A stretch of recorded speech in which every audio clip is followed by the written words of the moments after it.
E aí galera, bom dia, boa tarde, boa noite, boa madrugada, enfim, qual seja o horário que você está assistindo.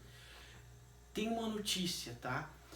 A videoaula de hoje é curta, não é muito longa, não é muito estendida, é exatamente o que a gente precisa saber para conseguir elaborar uma questão na prova, tranquilo? É curta igual meu cabelo, cortei meu cabelinho aí, tranquilo? Gostaram do visual? Se gostaram, bota ali um comentário na plataforma, tá? Eu vou deixar aqui o quadro para vocês dar uma olhadinha. Bom, bom galera, acho que está visível o quadro aqui, né? Se não tiver, vocês avisam que daí o professor manda em anexo ali.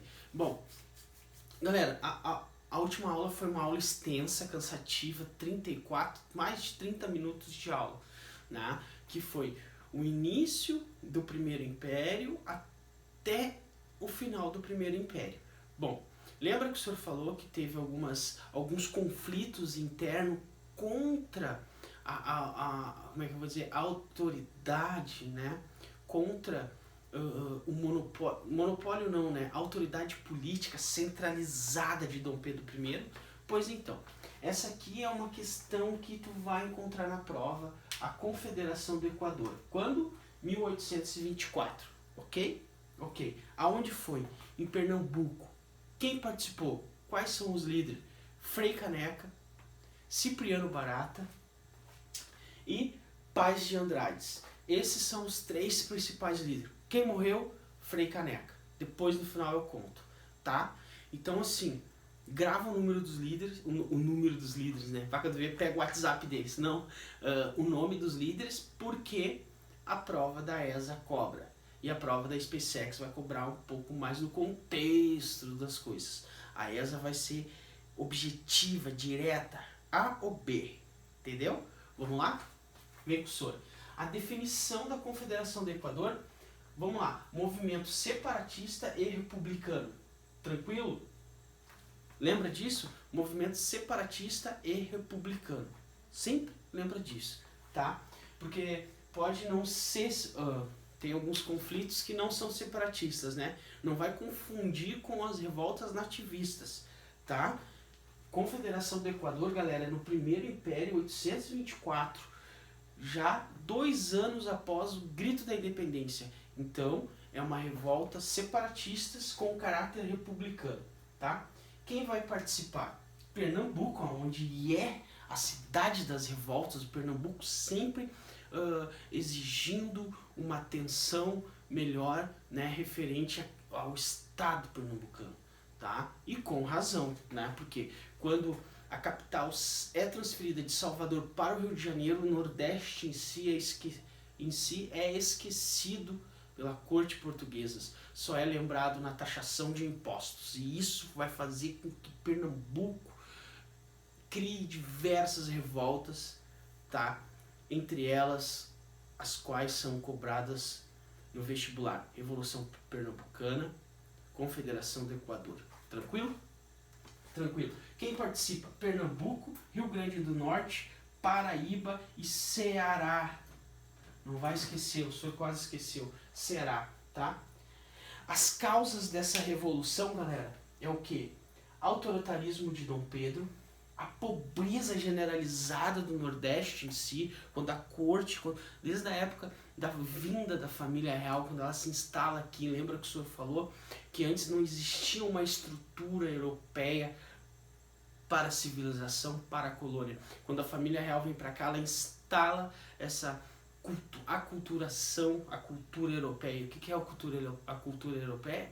Biblioteca, cinema, teatro, criação da escola de belas artes, tudo isso traz custos, né? Muito custo, altos salários de funcionários da corte, funcionários públicos, enfim, tudo isso traz um custo exacerbado que a colônia não tinha antes, e quem vai pagar? A região norte vai pagar bastante, né? E o que? Os elevados impostos, né? Imposto, galera, imposto de tudo que for canto do Nordeste vai ser cobrado, e não vai ter nenhuma volta, sabe? A sociedade nordestina não vai ver a volta desse imposto que foi retirado deles, e não vai haver nenhum processo de evolução da sociedade nordestina e apenas ali centralizada no Rio de Janeiro. Isso vai gerar muita revolta, com razão. Os líderes, o senhor já falou, Paz de Andrade, Cipriano Barata e Frei Caneca. O Frei Caneca, a sentença dele é a sentença de morte.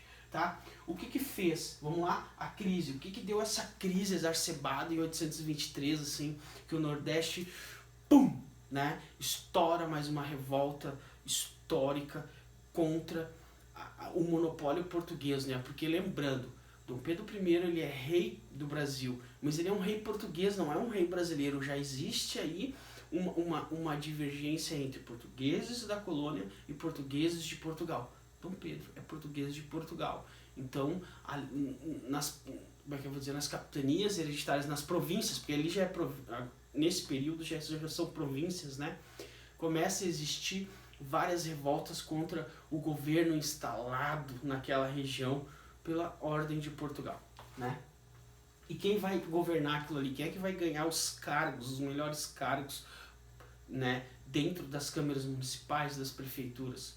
Só os portugueses, né? Isso aí vai trazer muita revolta. Vamos lá? A queda da exportação, ou seja, a queda da produção do açúcar. O açúcar e o algodão. Isso a prova vai te cobrar. O açúcar e o algodão, ele está sofrendo uma crise e uma baixa na economia do exterior, né? O preço, uma hora, cada vez mais, vai caindo ainda mais o preço. Então, tu vai investir na produção e vai ter um retorno bem inferior. Além do retorno ser inferior do que era antes, o imposto cobrado por Dom Pedro, porque já é um império, né? Já é o Brasil, vai ser triplicado. Entendeu? Então o lucro cada vez menor. Aí complica, né? Impostos de novo. Sempre coloca impostos, galera. Impostos pelo rei Dom Pedro I. Vamos lá? O estopim. Ó, isso aqui, ESA, a prova vai te cobrar. E o SpaceX também, né? Mas olha só. Qual que foi o estopim para estourar a revolta, né? A revolta estoura em 824. Todo esse contexto aqui é o que vai proporcionar a revolta, né? E aqui são os líderes envolvidos, tá? Bom, o estopim é o seguinte. Lembra que o senhor falou? Ó, existe uma câmara municipal, né? Uma prefeitura ali dentro de uma região, não interessa se é no sul, no norte, no centro-oeste, enfim, mas como a Revolução do Pernambuco é no nordeste ali, o que acontece? É instalado, né? Desde a época lá da revolta dos mascates, da guerra dos mascates, já existe um conflito entre os portugueses comerciantes e os portugueses da aristocracia.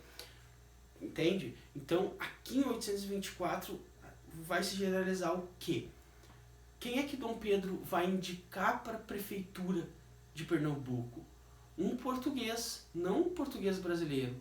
E aí a galera local vai se revoltar. E aí vai ser o estopim relacionado, o estopim dessa revolta, onde vai ser caracterizado, construída essa revolta mesmo. Que vai chegar lá no Rio de Janeiro, Dom Pedro I vai massacrar a revolta, sabe? Vai fazer com que ela não se expande muito. Até que a revolta é bem curta, tá? Então o que acontece? A prova te cobra isso. Dom Pedro indica, tá? Francisco de Paz Barreto. Tá abreviado aqui, mas é Barreto. Lembra de Barreto, né? Da cidade de Barreto ali. Vamos lá. Francisco Paz Barreto. Dom Pedro nomeia Francisco Paz Barreto e tira Manuel Paz de Andrade da prefeitura. A população vai contra. Então ela vai contra essa indicação e não aceita Francisco Paz Barreto e considera esse cara aqui Manuel Paz de Andrade. O professor botou Manuel Paz de Andrade. Isso aqui a ESA vai te cobrar, tá? Quem vai fazer a ESA aí, lembrando, qual é o estopim da Confederação do Equador? É o quê? É a indicação de Dom Pedro, né, para prefeitura, vamos botar prefeitura, tá? Que é um órgão público, administrativo, econômico e político daquela região que Portugal instala desde a época das capitanias hereditárias. E conforme vai passando o tempo, né, vai mudando como é que eu vou dizer, vai mudando o governador daquela região ali, tá? E aí a diretoria daquela região, tá? E o que vai acontecer? Dom Pedro I indica Francisco Paes Barreto. A população não aceita, ela quer que continue Manuel Paes de Andrade, porque Manuel Paes de Andrade é um português da colônia, entendeu? É um português brasileiro. E a indicação de Dom Pedro é português de Portugal, lembra aqueles privilégios que sempre vai deixando descontente a sociedade, os portugueses brasileiros, e percebendo essa diferença. E aí se torna o processo de independência, né? O Brasil vai se tornar um país independente, vai declarar sua independência. E aí o que acontece? Ainda continua esses privilégios, né, de quem é português de Portugal e a diferença ali de tratamento de português brasileiro, tá? Então, esse descontentamento político aí que vai ser o estopim da revolta, da Confederação do Equador, tá? Vamos ver como é que tá o quadro aí. Como o senhor falou, é bem rapidinho, tá? Então, beleza.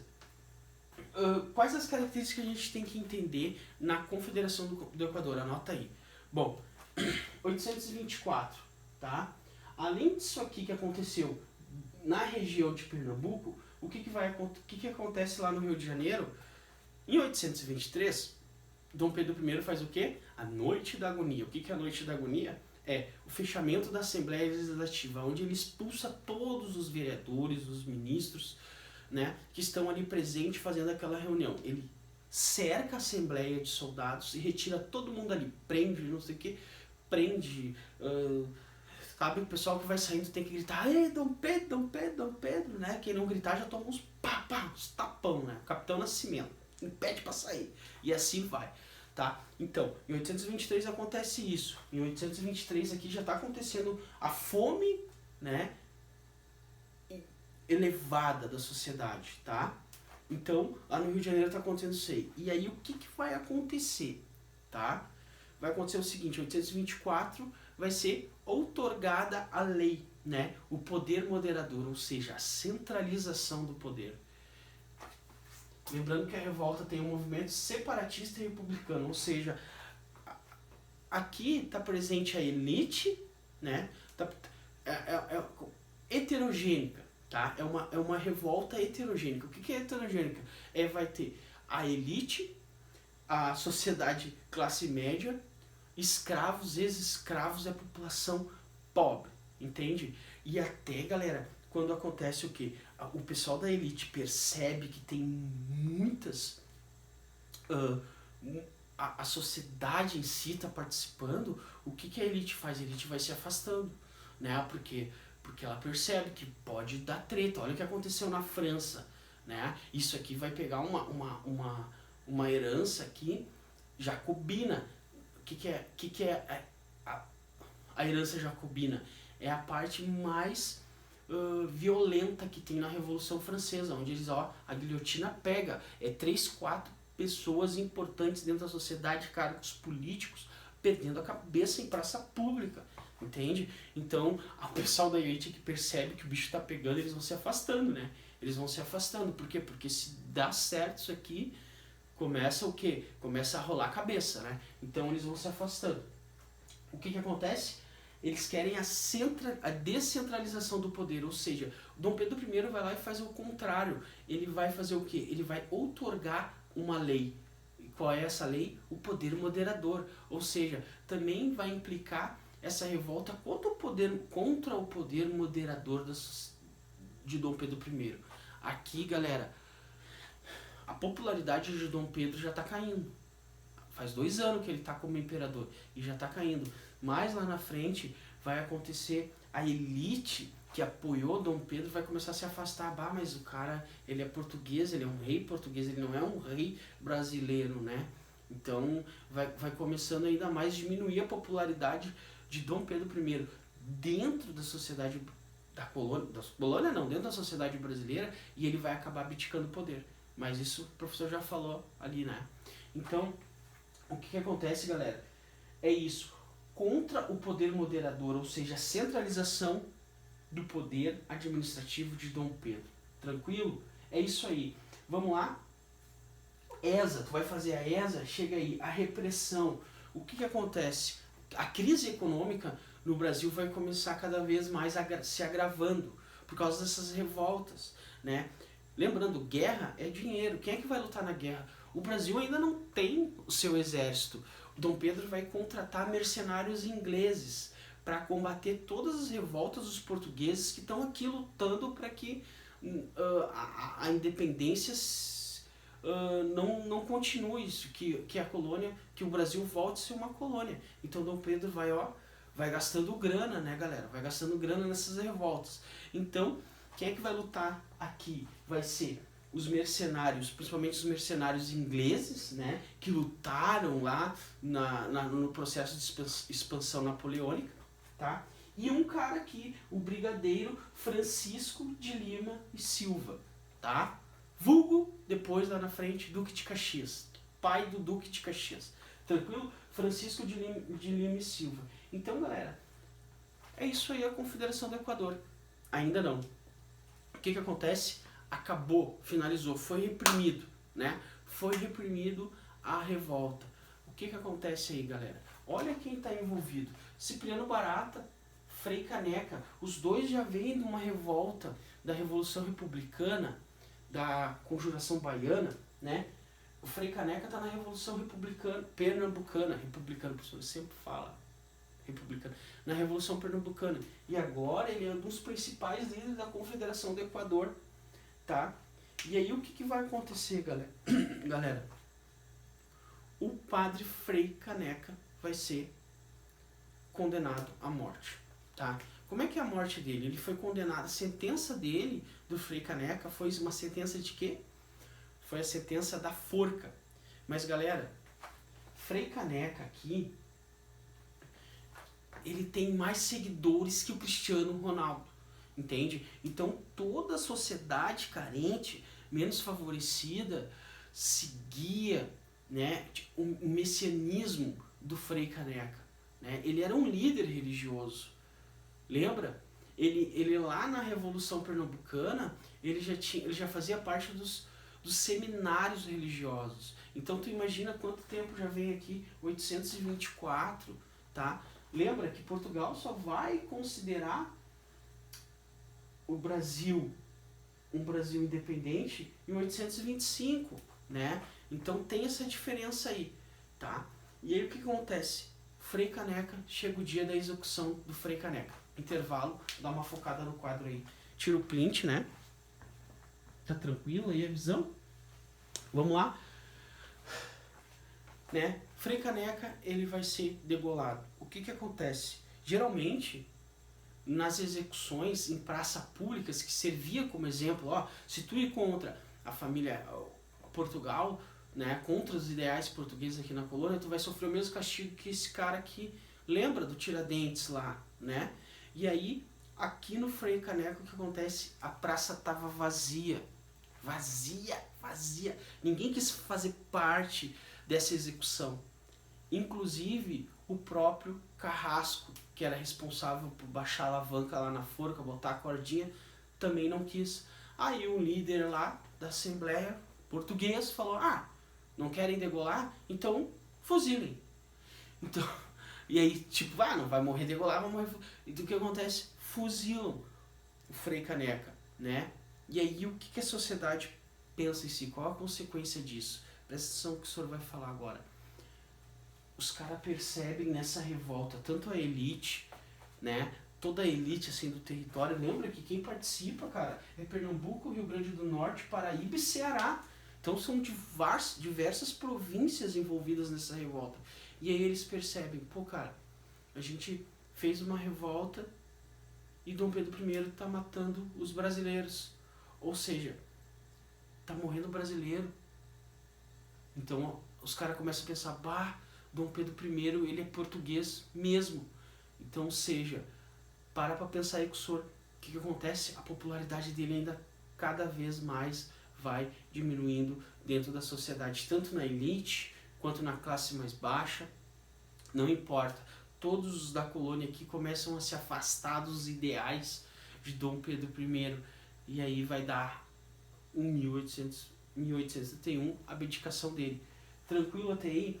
E por que, galera, que a morte dele é anunciada como enforcamento? Porque é o seguinte, se para as outras províncias, né, naquela região ali, Dom Pedro I já ficou assim, pô, a gente fez a revolta e morreu só brasileiro, entendeu? Ou seja, diminuiu a popularidade de Dom Pedro I. O que acontece, galera? O seguinte, a imprensa local, o que vai fazer? Vai fazer o seguinte, vai publicar a morte dele como enforcamento, porque as outras províncias que vão ler aquelas notícias, aqueles panfletos, aqueles periódicos de cada região, vão ler ali, ó, bah, o cara foi enforcado. Qual a diferença da pena da forca para a pena do fuzilamento? A forca é para traidores da pátria, que foram contra Dom Pedro I. Ou seja, você vai contra o imperador, você vai sofrer essa consequência, né? Então não use esse exemplo, senão tu vai ler, senão vão ler a notícia de você que foi morto enforcado, né? E a fuzilamento é o quê? É um crime de honra, né? É a elite, a camada mais, a elite da sociedade local. É um crime de honra, é um crime, não é um crime traidor, né? E aí, se os periódicos começam a explanar a morte do Frei Caneca como fuzilamento, né, as outras províncias vão entender, bah, o cara foi morto por um crime de honra, entende? Então foi isso também. Galera, 824 terminou. E aí o que acontece com Dom Pedro? Só zica, né? Aqui a popularidade dele vai caindo, para entender. Por que caiu isso? Porque daí os caras que estão envolvidos aqui, eles vão perceber, pô, a gente fez revolta, Dom Pedro I tá matando os brasileiros. Ele é português, não dá pra esse cara ficar no poder não, entende? Então a elite cada vez mais vai se afastando dele, tá? Em 1825, Portugal, galera, vai aceitar a colônia brasileira, vai declarar a colônia brasileira como um país independente. Vai aceitar. Como? No tratado, né? Dom Pedro I faz um acordo com Portugal. Portugal sugere um acordo. Ó, a gente aceita vocês, mas vocês têm que nos indenizar. E Dom Pedro I, você não tem dinheiro, cara. Eu não tenho dinheiro, tô quebrado, vocês só querem dinheiro. Então faz assim. A gente transfere a nossa dívida. A gente transfere a dívida de Portugal. A dívida que Portugal tem com a Inglaterra passa para o Brasil. E aí a gente aceita vocês como um país independente. Não faz mais parte de Portugal. E aí Dom Pedro, tranquilo. Qual dívida veio essa, galera? O senhor falou na aula passada. O Tratado de Métoe, que é o Tratado de Panos e Vinhos. E aí, galera, o que acontece? Os cofres públicos vão cada vez mais o quê? Esvaziando. Lembra? Tem guerra e dinheiro. Então Dom Pedro vai contratar mercenários, vai ter que pagar soldo, investir onde ele não deveria investir, né? Nos confrontos. E aí, galera, próximo vídeo, ele vai investir mais dinheiro onde a população não estava a fim de entrar nessa guerra, tanto a elite quanto a população menos favorecida, que vai ser na Guerra da Cisplatina. E aí vai ser o estopim para Dom Pedro abdicar. Tranquilo? Ajudou até aí? Galera, qualquer dúvida, deixa a tua dúvida na plataforma que o senhor vai te responder, tá? Eu vou aproximar o quadro aqui para vocês conseguirem. Então vocês, galera, vocês estão entendendo a gravidade, como Dom Pedro I, ele vai... deixa eu ficar quieto, né, para vocês conseguirem. Tá? Você pode tirar o print, tá bom? Galera, então vocês estão entendendo...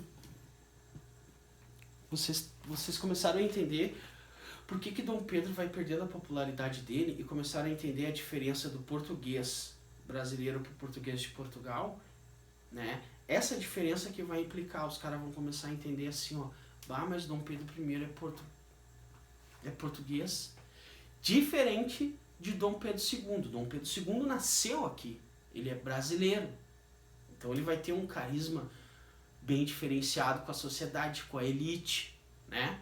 Ele é o primeiro rei brasileiro, de fato, entende?